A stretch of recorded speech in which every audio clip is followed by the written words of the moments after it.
मिलना चाहिए, श्रम है, श्रमिक है, वो उनके हक को हकमारी करके वो प्रॉफिट कमाना चाहते हैं, और जो उनका प्रोडक्शन ऑफ कॉस्ट है उससे अधिक दाम रख करके महंगाई और बेरोजगारी और गरीबी अमीरी के जो खाई है उसमें बढ़ाने का एक काम करता है। तो निजीकरण आज देश का हमारा एक बहुत ही ज्वलंत मुद्दा है, जिससे हम मूल निवासी बहुजन समाज जो समस्या है वो समस्या से और दिन प्रतिदिन ग्रसित होते जा रहे हैं।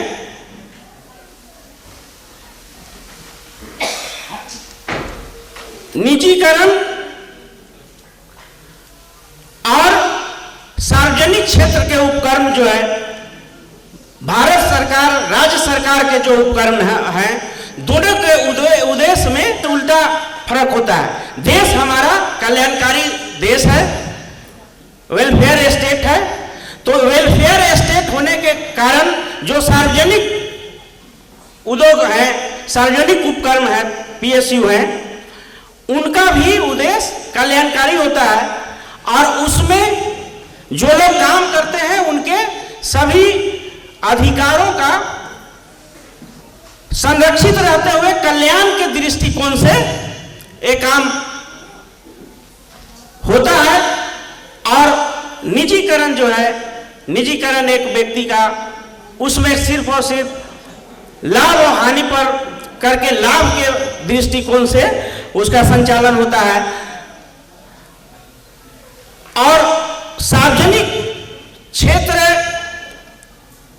बाबा साहब ने कहा था कि अधिक से अधिक संपत्ति का सार्वजनिकरण होना चाहिए। सार्वजनिकरण से अधिक अगर सार्वजनिक होगा तो सभी लोगों को जो समान अवसर है उसमें मिल पाएगा, और निजीकरण से ये समान अवसर प्रदान नहीं करके उनकी नियुक्ति में पिक एंड चूज किया जाता है। उनको योग्यता नहीं रहते हुए भी अच्छे स्थान पर बैठाया जाता है, और बाकी लोगों को उसको योग्यता रहते हुए भी उसको योग्यता के दरकिनार किया जाता है। मतलब जो संवैधानिक व्यवस्था है, समान अवसर की जो व्यवस्था है उसको ये नकारता है। निजीकरण जो है इसको हमारा संवैधानिक अधिकार को नकारता है। जो हमको आरक्षण का अधिकार है उससे हमको वंचित करता है, उसमें गैर बराबरी है, पिक एंड चूज है, वो कल्याणकारी नहीं है। और आज की वर्तमान सरकार ये हमारे जितने जो सार्वजनिक उपक्रम हैं उसको बेचने के लिए एक प्रॉपर विभाग बना दिया है, और उसका नाम क्या दिया कि हम पूंजी जुटा रहे हैं और उसमें हम विनिवेश कर रहे हैं। तो जो सरकार मेक इन इंडिया के नारा देकर के आई थी, वो आज मेक इन इंडिया का नारा जो है बदल करके बेच दो इंडिया हो गया है, जो हम लोग रोज इसको अनुभव करते हैं और इसको देख रहे हैं। कानून इस तरह के बनाए जा रहे हैं कि एक समान नागरिक का इनकम हमेशा घटता जा रहा है, और जो उद्योगपति हैं उनको दिन दुना रात चौगुना के इस रफ्तार से उनका इनकम बढ़ता जा रहा है। तो ये जो नीति बनाई जा रही है वो नीति कहीं ना कहीं उद्योगपतियों के हक में बनाया जा रहा है, और मूल निवासी बहुजन समाज के विरोध में बनाया जा रहा है, जो हमारे साथ षड्यंत्र है। इसको हम लोगों को समझना होगा, और हमारी राष्ट्र की संपत्ति को बेचा जा रहा है, निजीकरण किया जा रहा है, और वह अपने ही चहेते लोगों को वो दिया जा रहा है, और उसके बदले में इलेक्टोरल रोल के माध्यम से पार्टी को इस तरह से अरबों खरब का चंदा वसूला जा रहा है, और वो खास करके विशेष एक ही दो पार्टी को। ये समस्या समाज के लिए बहुत विकराल है। और आप देखेंगे कि देश की जितनी ब्राह्मणवादी पार्टियां हैं, मनुवादी पार्टियां हैं, निजीकरण के मत पर सभी लोग एकमत हैं, कोई इसका विरोध नहीं कर रहे हैं। और जब से एलपीजी शुरू हुआ है तब से लेकर के अब तक अभी कितने हमारे संस्थान, रेल, भेल, एयर इंडिया, बीएसएनएल, कई संस्थान हमारे निजीकरण कर दिए गए। और जो विभाग बना है अभी वर्तमान में, अभी भी 28 ऐसे उपक्रम हमारे सरकारी हैं जिनको बेचने की प्रक्रिया चल रही है।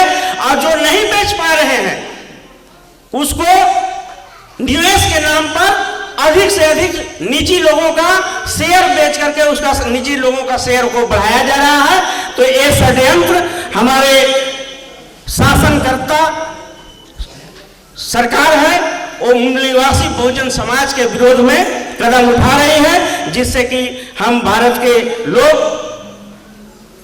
मूल निवासी समाज का जो अधिकार वहां मिलना चाहिए था, अधिकार अक्षुण्ण रहना चाहिए था, वो अधिकार से हम वंचित हो रहे हैं। भारत के संविधान के भाग 4 में राज्य के नीति निर्देशक तत्व का उल्लेख किया गया है। अनुच्छेद 36 से 51 तक संविधान में यह प्रावधान है कि कानून जो बनेंगे उसमें कौन सा तत्व रहेंगे। उस तत्व के रहते हुए जो हमारा संविधान के भाग 3 में मौलिक अधिकार है, मौलिक अधिकार को संरक्षित करने के लिए नीति निर्देशक तत्व में नीति बनाने का तत्व दिया गया है। उस तत्व को नकारते हुए कानून ऐसा बनाया जा रहा है जिससे कि मूल निवासी समाज को नुकसान हो रहा है और उनके गिने चुने लोगों को फायदा हो रहा है। तो ये षड्यंत्र हमारे साथ शुरू से लेकर के अभी तक षड्यंत्र रचा जा रहा है, और उस षड्यंत्र के हमारा मूल निवासी समाज शिकार हो रहा है।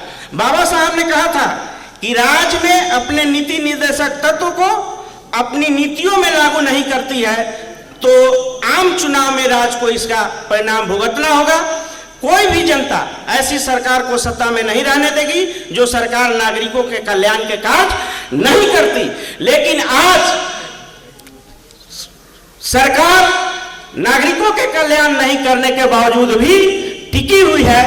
इसमें कहीं न कहीं बाबा साहब का जो संदेश है वो हमारा बुद्धिजीवी समाज उससे वाकिफ नहीं है, जिसके कारण ये सफल हो रहे हैं। तो इसके लिए हमको बुद्धिजीवी समाज को अग्रसर रहना चाहिए और इसके लिए हम लोगों को प्रयास करना चाहिए, क्योंकि बाबा साहब ने कहा था कि समाज उसी प्रकार से होगा जिस तरह के वहां समाज में बुद्धिजीवी वर्ग होंगे, और जैसा समाज होगा वैसा नेता होगा, और जैसा नेता होगा उस तरह का सत्ता होगी। तो अगर आज ये समस्या है, समस्या प्रॉब्लम करने वाली जो फैक्ट्री है वो समस्या हमारे लिए प्रोड्यूस कर रही है, तो उसको बंद करने के लिए हम बुद्धिजीवी वर्गों के कंधों पर ही एक जिम्मेवारी है और इसको हम लोगों को लेना होगा।